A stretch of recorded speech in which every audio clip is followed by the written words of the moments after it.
Fala galera! Hoje nós vamos falar sobre o Jeremy Lin. E a pergunta que eu vou discutir nesse vídeo é: ele conseguiu se manter um grande jogador depois da Linsanity ou ele caiu no ostracismo? Nesse vídeo aqui eu vou mostrar o meu ponto de vista. Primeiro eu vou falar um pouco do início da carreira dele, depois eu vou explicar rapidamente o que foi a Linsanity e comparar alguns números durante esse período e depois desse período. E por último eu vou dar o meu parecer, a minha conclusão sobre a carreira do Jeremy Lin até agora e quais as perspectivas para o futuro da carreira dele. O Jeremy Lin, ele é asiático-americano, ele é filho de pais do Taiwan, mas ele é americano e nasceu na Califórnia. Ele fez o high school em Palo Alto, Califórnia, onde ele levou a Palo Alto High School ao título da Divisão 2 do estado. Saindo da high school, ele fez faculdade em Harvard, que é uma das faculdades mais conhecidas dos Estados Unidos, mas que não é conhecida por ter grandes times esportivos. Nos 4 anos que ele jogou em Harvard, ele teve médias de 12,9 pontos, 4,3 rebotes e 3,5 assistências. Ele estava elegível para o draft da NBA de 2010, mas acabou não sendo escolhido por nenhum time. Mesmo assim, ele acabou recebendo 4 ofertas de times diferentes da NBA e em julho de 2010 ele assinou um contrato de 2 anos com o Golden State Warriors. O problema por Jeremy Lin em jogar nos Warriors é que eles já tinham 2 grandes armadores, simplesmente Stephen Curry e Monta Ellis. O primeiro ano dele nos Golden State Warriors foi de apenas 29 jogos e 10 minutos por partida, ou seja, pouquíssima oportunidade para ele mostrar o basquete dele. Após algumas idas e vindas para a D-League, que é a liga de desenvolvimento da NBA, ele acabou sendo dispensado pelos Warriors um pouquinho antes do início da segunda temporada dele na NBA, que seria 2011 e 2012. Logo após essa dispensa pelos Warriors, ele assinou um contrato de free agent com os Rockets, mas o time já tinha Kyle Lowry, Goran Dragic e Johnny Flynn de armadores.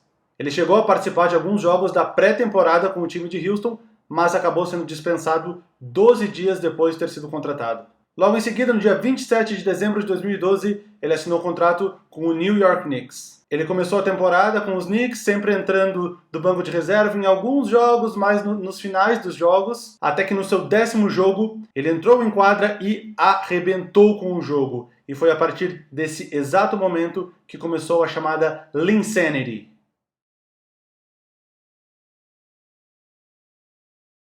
Nesse dia 4 de fevereiro de 2012, em um jogo entre os Knicks e o New Jersey Nets na época, a carreira do Jeremy Lin deu uma guinada. Ele entrou durante o jogo, fez 25 pontos, pegou 5 rebotes e deu 7 assistências e liderou o New York Knicks para a vitória nessa partida. A partir do jogo seguinte a esse, o Jeremy Lin estava consolidado como armador titular do New York Knicks. Desde que ele entrou no time, contando esse jogo contra os Nets, foram 7 vitórias em 7 jogos. Os Knicks estavam com uma campanha muito ruim, de 8 vitórias e 15 derrotas, e conseguiram igualar para 15 vitórias e 15 derrotas.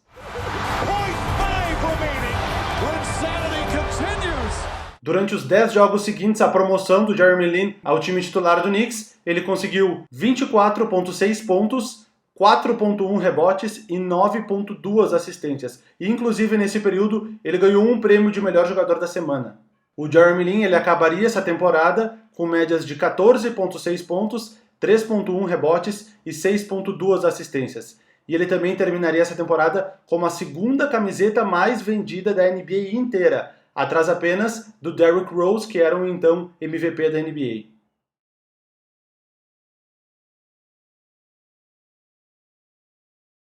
Após essa temporada maluca, onde ele despontou praticamente do nada, o Houston Rockets, que tinham dispensado ele não fazia muito tempo, ofereceram um contrato de 3 anos e 25 milhões de dólares. Os Knicks não igualaram a oferta e ele foi para Houston para ser a peça central na reconstrução do time. E alguns dias antes da temporada 2012-2013 começar, alguns dias antes, o Houston trouxe o James Harden em uma troca com o Oklahoma City, o que tirou um pouco esse peso e essa condição de principal esperança do time que estava em cima do Jeremy Lin. Na primeira temporada com os Rockets, o Jeremy Lin jogou os 82 jogos de titular e teve médias de 13,4 pontos, 3 rebotes e 6,1 assistências. Contudo, nos playoffs, numa hora que talvez esperassem mais dele, ele jogou apenas 4 jogos e teve média de 4 pontos por partida, enquanto o Patrick Beverley, que substituiu ele no time titular, teve média de 11,8 pontos por partida. Na segunda temporada dele com os Rockets, 2013 e 2014, o Jeremy Lin ele perdeu espaço de vez no time titular para o Beverley. Mesmo vindo do banco na maioria dos jogos, ele ainda assim teve médias boas de 12,5 pontos, 2,6 rebotes e 4,1 assistências. Nos playoffs, ele teve mais espaço que no ano anterior e teve média de 11,3 pontos por partida. Mesmo assim, mesmo crescendo nos playoffs, ao final da temporada ele acabou sendo trocado com os Lakers.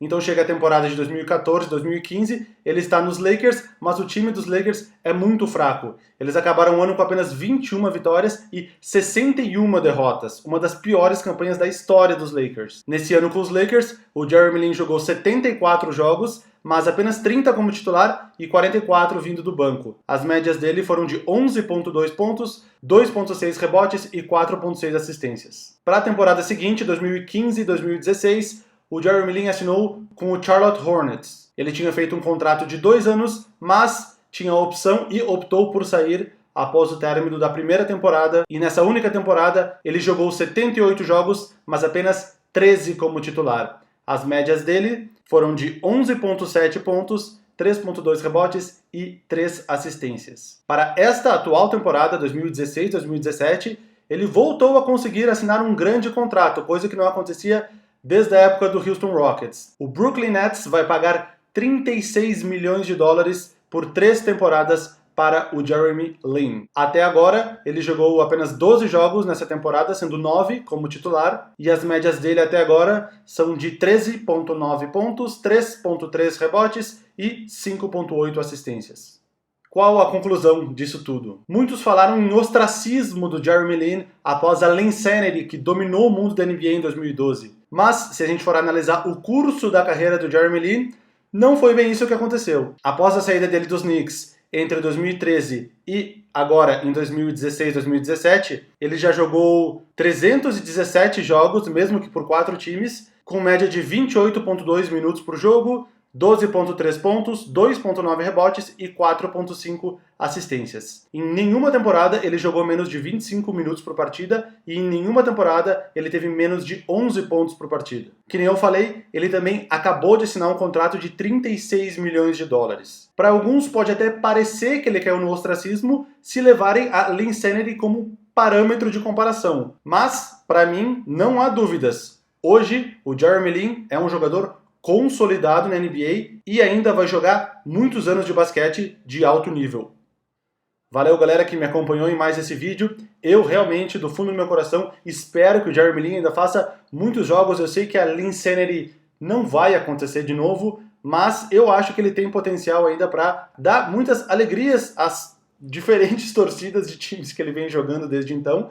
Mas boa sorte pro Jeremy Lin, eu já acompanhei ele de perto bastante tempo e eu espero que ele tenha uma boa carreira aí daqui pra frente, pelo menos jogue mais uns 8 ou 10 anos em um nível bem legal, eu acho que ele tem potencial para isso. Obrigado também para quem tá curtindo, para quem tá comentando aqui no canal, eu tô respondendo todo mundo que tá escrevendo aqui nos comentários abaixo. Sigam me acompanhando, quem não assinou, assina o canal e BUM shakalaka! Lin with the ball in his hands. Fans on their feet. 5, 4, Lin for the win!